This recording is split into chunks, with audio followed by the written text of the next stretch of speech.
राधा स्वामी। सभी को प्यार। सभी के लिए संदेश है कि जात नहीं, भगवान के और संतों के बिना, और जो फंसा जात पात में वो लख 84 में।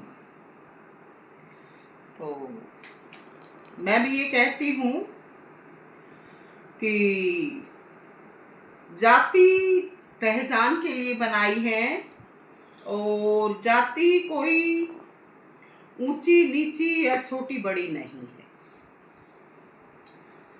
हम जब से समाज में निकले हैं, हमने जाति पाति के बारे में सुना है, और जाति पाति के बारे में हम बहुत सारी दुनिया को आपस में झगड़ा फसाद करते भी देखते हैं। कोई कुछ कहता है, कोई कुछ कहता है। तो बहुत से कहते हैं हमारी जाति बड़ी है, इनकी जाति छोटी है, इनका ये है, इनका वो है। लेकिन मैं खुल्लम खुल्ला कहती हूँ कि हमें नहीं पता किसकी जाति बड़ी है या छोटी है, पर मेरा जन्म चमार जाति में है, और मुझे अपनी जाति से कोई शिकवा शिकायत नहीं। हमने अपनी जाति की वजह से कोई दुख नहीं देखा, हमें कोई दुख नहीं मिला। और मैं तो ये कहती हूँ कि इंसान को अपने भाव एक दूसरे के प्रति, ख्याल एक दूसरे के प्रति अच्छे रखने चाहिए। कोई जाति पाति का भरम पाल भी लेता है तो वो भी हमें देखकर सुधर जाएगा, क्योंकि आपस में सभी बहन भाई हैं। जाति तो परमात्मा ने दो ही बनाई है, स्त्री पुरुष, या फिर ये लख 84 के जीव जंतु हैं, इनकी जातियां नस्लें हैं, बाकी कोई जाति नहीं है। तो मैं अपने इस जीवन को पाकर बहुत खुश हूँ, और अपने जीवन की महिमा करती हूँ, अपने पिता की महिमा करती हूँ कि हमें कैसा जीवन मिला। तो मैं कहती हूँ कि मुझे जीवन बसंत बहार मिला, हमें हर किसी से प्यार मिला। एक जगह पर एक वो शब्द गाते हैं, कबीर साहब कहते हैं कि एक बार मुख से राम बुलाया, जात जुलाहा दिन ना। अब मुझे ये पता नहीं ये कोई कबीर साहब ने ये वाणी कही थी या किसी लिखने वाले ने लिख दिया, क्योंकि मैं विश्वास नहीं करती हूँ कि जाति कोई ऐसी बात होती होगी, ये हम विश्वास नहीं करते हैं। तो मैं कहती हूँ कि जात हमारी चमार बुलाते थे, पर हमारी इसी जाति में हर जात के बच्चे हमसे मिलने आते थे। सबने हमसे प्यार किया, कभी ना किसी ने कोई ऐतराज किया। और आगे का मैं अपना जीवन बताती हूँ कि उन दिनों में सब छप्पर झुग्गियों में रहते थे, हमें रहने को महल मकान मिला, हमें खुदा के दर जैसा दरबार मिला।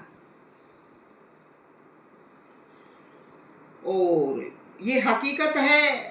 अब जो वो हमारा जो बचपन का मकान था, दादा का हमारा जो मकान था, वो भी हाजिर है हमारे गांव में।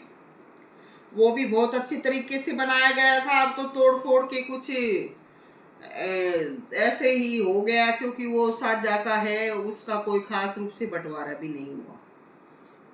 लेकिन मेरे पिता ने, मेरे बाबूजी ने जो मकान बनवाया था, वो अब उसमें कुछ फेर बदल कर दी है, और अब कुछ वो चेंज हो गया है। लेकिन ऐसा घर था कि जो भी कोई देखता था उस घर को बाहर से देख के ही उसकी नजरें, उसके ख्याल हिल जाते थे। ऐसा मकान हमारे पिता का था। तो हमें तो ऐसे लगता था कि जैसे वो खुदा का ही दरबार हो, ऐसे घर में हमारा पालन पोषण जन्म हुआ था। तो आगे हमारा जीवन, जब हमारे साथ के बच्चे पढ़ने जाते थे, रफ कागज थैले में ले जाते थे, हमें पक्का कायदा कागज पेन मिला, और हमें जीवन बसंत बहार मिला।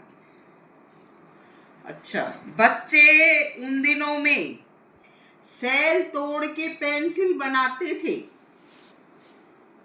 हमने उन दिनों में ऐसी हालात देखी, जो बच्चे हमारे साथ पढ़ते थे वो घरों में ये बैटरी के सेल होते हैं, ये तोड़ते थे। उन दिनों में बैटरी तो बहुत कम रखते थे, लेकिन लोगों के घरों में रेडियो वगैरह होते थे, तो वो रेडियो चलाते थे, उनमें सेल डलते थे, और वो सेल जब वो तोड़ते थे तो उस सेल का अंदर का जो एक वो परत, क्या बीच का हिस्सा पेंसिल की तरह से होता था, और ग्रेफाइट होता, उनसे सब बच्चे, ग्रेफाइट, हाँ, उनसे सब बच्चे अपनी वो तख्तियों पर, पेंसिलों पर उनसे लिखते थे।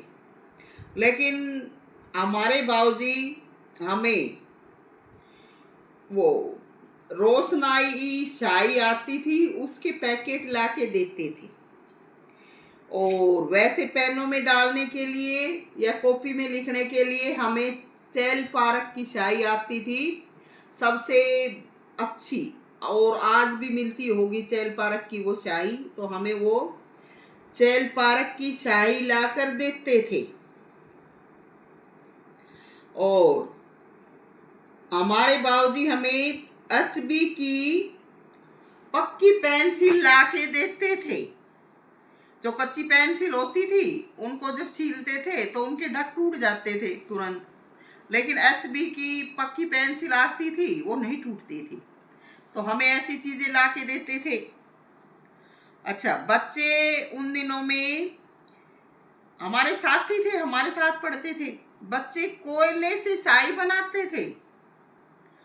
जैसे घरों में लकड़ी जलाते हैं, कोयला हो जाता है, तो बहुत सारे बच्चे उस कोयले को पीस के उनकी माएँ उनको स्याही बना के देती थी। बहुत सारे बच्चे जो तवे के नीचे काजल लगी होती है उसको उतार के अपनी उसमें दवात में इकट्ठी करते थे, उनसे लिखते थे। लेकिन हमारे डैड हमें रोशनाई की स्याही ला कर देते थे, चेल पारक की स्याही ला कर देते थे। तो हमारा ऐसा वक्त था। और उन दिनों में बच्चे अनाज चुरा कर चीज खाते थे।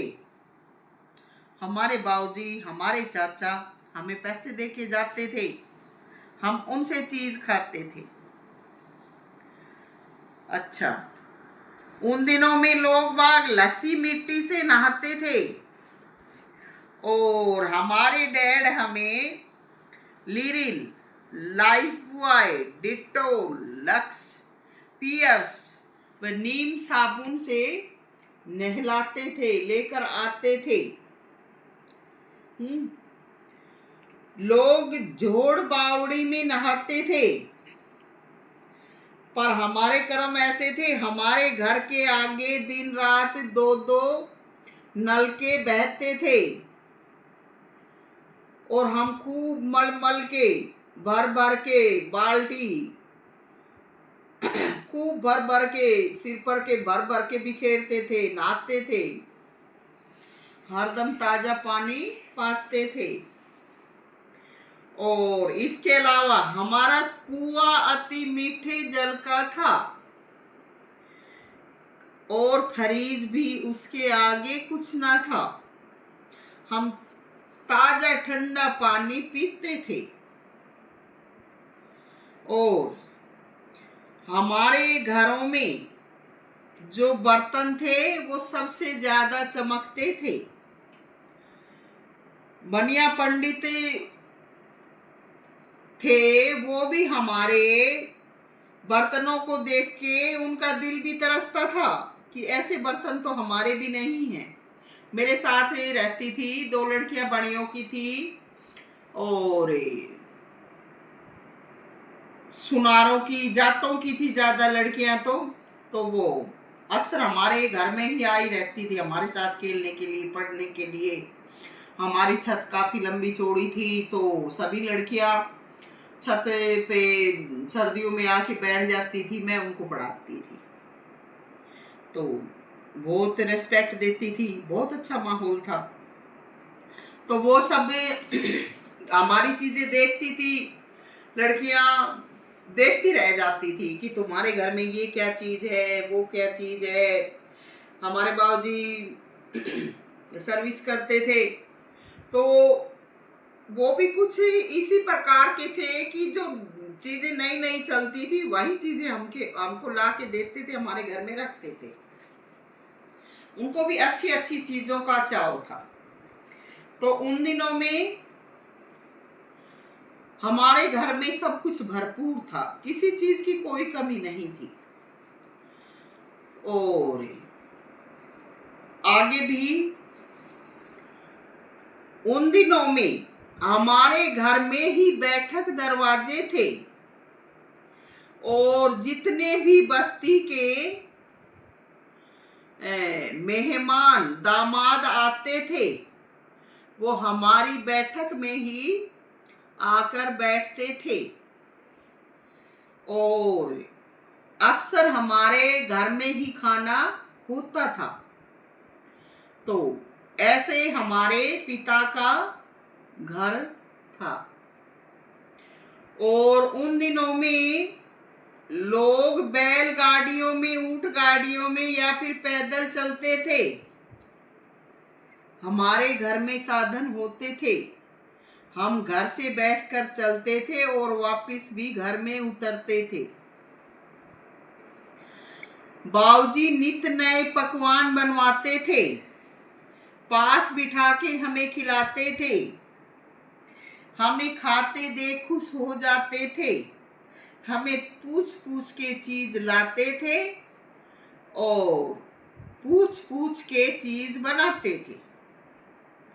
जब कभी हम घर से बाहर जाते थे हमें पैसे बहुत देते थे, हमारी माँ को आवाज लगाते थे कि पैसे लेके आ, बच्चों को दे, इनको देर हो रही है, ये जा रहे हैं। तो हमें पैसे बहुत देते थे, माँ से दिलवाते थे, हम मन चाही चीजें खाते थे और पैसे जब खत्म हो जाते तो पैसे कम दिए आकर अपने बाबूजी से शिकवा शिकायत करते थे। बाबूजी हमें आगे से ज्यादा पैसे देने की हामी भरते थे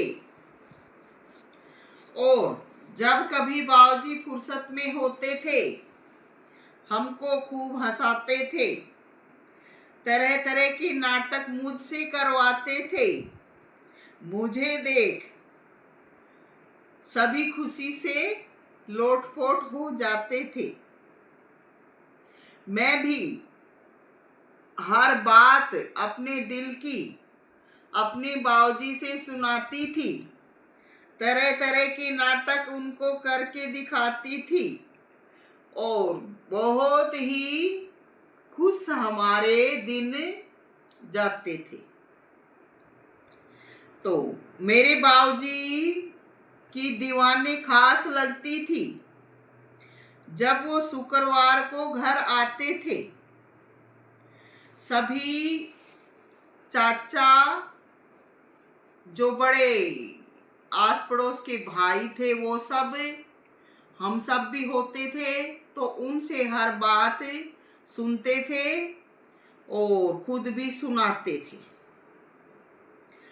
अगले दिन जब शनिवार का दिन आता था तो जितने भी बुजुर्ग,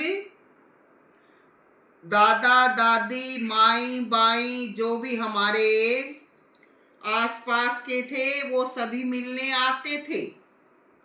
बाऊजी को हर बात बताते थे और बाऊजी उनकी हर समस्या को सुलझाते थे। हम इंतजार में रहते थे जब तक अगले फ्राइडे को नहीं आते थे। हमें नित नई ड्रेस पहनाते थे, फ्रूट मिठाई सब भर भर के लाते थे। साग सब्जी दादरी से, हमारे चाचाओं से मंगवाते थे। टोकरियां भर भर के चाचा लाते थे और फिर देख देख के खुश हो जाते थे। जब कभी खाने को अच्छा कुछ हम नहीं बनाते थे तो पूछते थे, क्या बात, आज तुमने ये क्या बनाया है? क्या तुमने कोई शेक, कोई जूस कुछ नहीं बनाया? क्या घर में आज नहीं था कुछ भी? तो हम कहते थे कि सब चीजें खत्म हो गई हैं। बाबूजी माँ को देखते कहते कि तू गई नहीं दादरी, तुझे जाना चाहिए था और सब चीज लानी चाहिए थी, या फिर हमारे चाचाओं से कहनी चाहिए थी। तो इस प्रकार से हमारा हर ख्याल रखते थे। हमारे खाने पीने का हर चीज का बंदोबस्त देखते थे और करते थे। नित नई ड्रेस पहनाते थे, फ्रूट मिठाई सब भर भर लाते थे। घर में दूध दही घी की नदी बहती थी, कमी किसी चीज की नहीं रहती थी। सभी को पढ़ाया लिखाया था, सबसे कर्म हमारा सवाया था। अपने जीवन में दुख नहीं देखा, गुरु के नसीब का दुख भोगा। हाँ, ऐसा नसीब हमने पाया था, मन चाहा फल खाया था। अब जन्म जात चमार में क्या कमी, हमको तो पाई सबसे ऊपर जमी। कबीर का कर्म कुछ ओखा था, तभी नसीब को कोसा था। हम तो जन्म पाकर खुश मानी है, नहीं जात से कोई हानि है। पिता खुदा सा पर्वत दिगार मिला, हमें उससे पूरा प्यार मिला। सब सीख उसकी जुबानी थी, उसकी सीख से जीवन का हर राज खुला, हर राज मिला। सबसे प्रेम करना, कभी झूठ नहीं बोलना, ना झूठ में पड़ना, निर्भय जीवन जीने का शुभ अवसर मिला। बेटे की तरह से पाला था मुझे, सब कुछ मैंने ही संभाला था। हर जगह मुझे ही भेजते थे, देख के फूले ना समाते थे जब हम उनके पास आते थे। हर कौम से प्रेम करते थे और हमसे प्रेम सिखाते थे। हम उनको प्रभु सा पाते थे, वो हमें प्रभु सा खिलाते थे। जब प्यार से आवाज लगाते थे, हम मचल मचल के जाते थे। जब कभी हमसे भूल हो जाती थी, बहुत डांट हमें लगाते थे। हम थर थर कांपने लग जाते थे, फिर हम अब तो पास नहीं जाते थे। कभी हाथ से उन्होंने हमें नहीं मारा, बस नजर से ही हमारा खून खींच जाते थे। हम अब तो पास नहीं जाते थे, फिर माँ से हमारे बारे में पूछते थे, क्या हुआ, क्या बात है, बच्चे आगे नहीं आ रहे, कहाँ छुपे हैं। फिर हंस हंस कर फिर हमें बुलाते थे, फिर हम धीरे धीरे उनके पास जाते थे, और फिर जब हम चुप रहते, कुछ नहीं बोलते, तो फिर हमें हमारी भूल का एहसास कराते थे, और फिर हम अपने बाबूजी के साथ घुल मिल जाते थे। ऐसा जीवन पिता का प्यार मिला, जैसे कोई भंडार मिला। आज भी उनकी दात का सब कुछ पाते हैं। पिता रूप करतार मिला, उसकी हर बात में राज हम पाते हैं। उसकी याद, उसका प्यार, हमें संसार मिला। कभी नहीं भुला पाएंगे, अगर दोबारा आना भी होता तो उन्हीं को ढूंढते कि बाबूजी कहाँ हो, हम आपके इंतजार में खड़े हैं। बताओ आगे क्या करना है। मगर समय हर चीज का लिखा होता है, तो वो सादगी की मूरत, वो माथे का तेज, ढूंढती है नजर कहाँ गया हमें छोड़कर। काश हमें कुछ समय और उसके साथ मिला होता। ये पेंसिल की जरूरत नहीं होती, वक्त हमारा कुछ अलग ही होता। तो चमार जात को भी जिसने गुलशन गुलजार बनाया, कभी हमें किसी प्रकार का बुरा भला एहसास ना होने दिया। उसी की खुशबू में महकता जीवन हमारा, हमें जीवन सदा बहार मिला।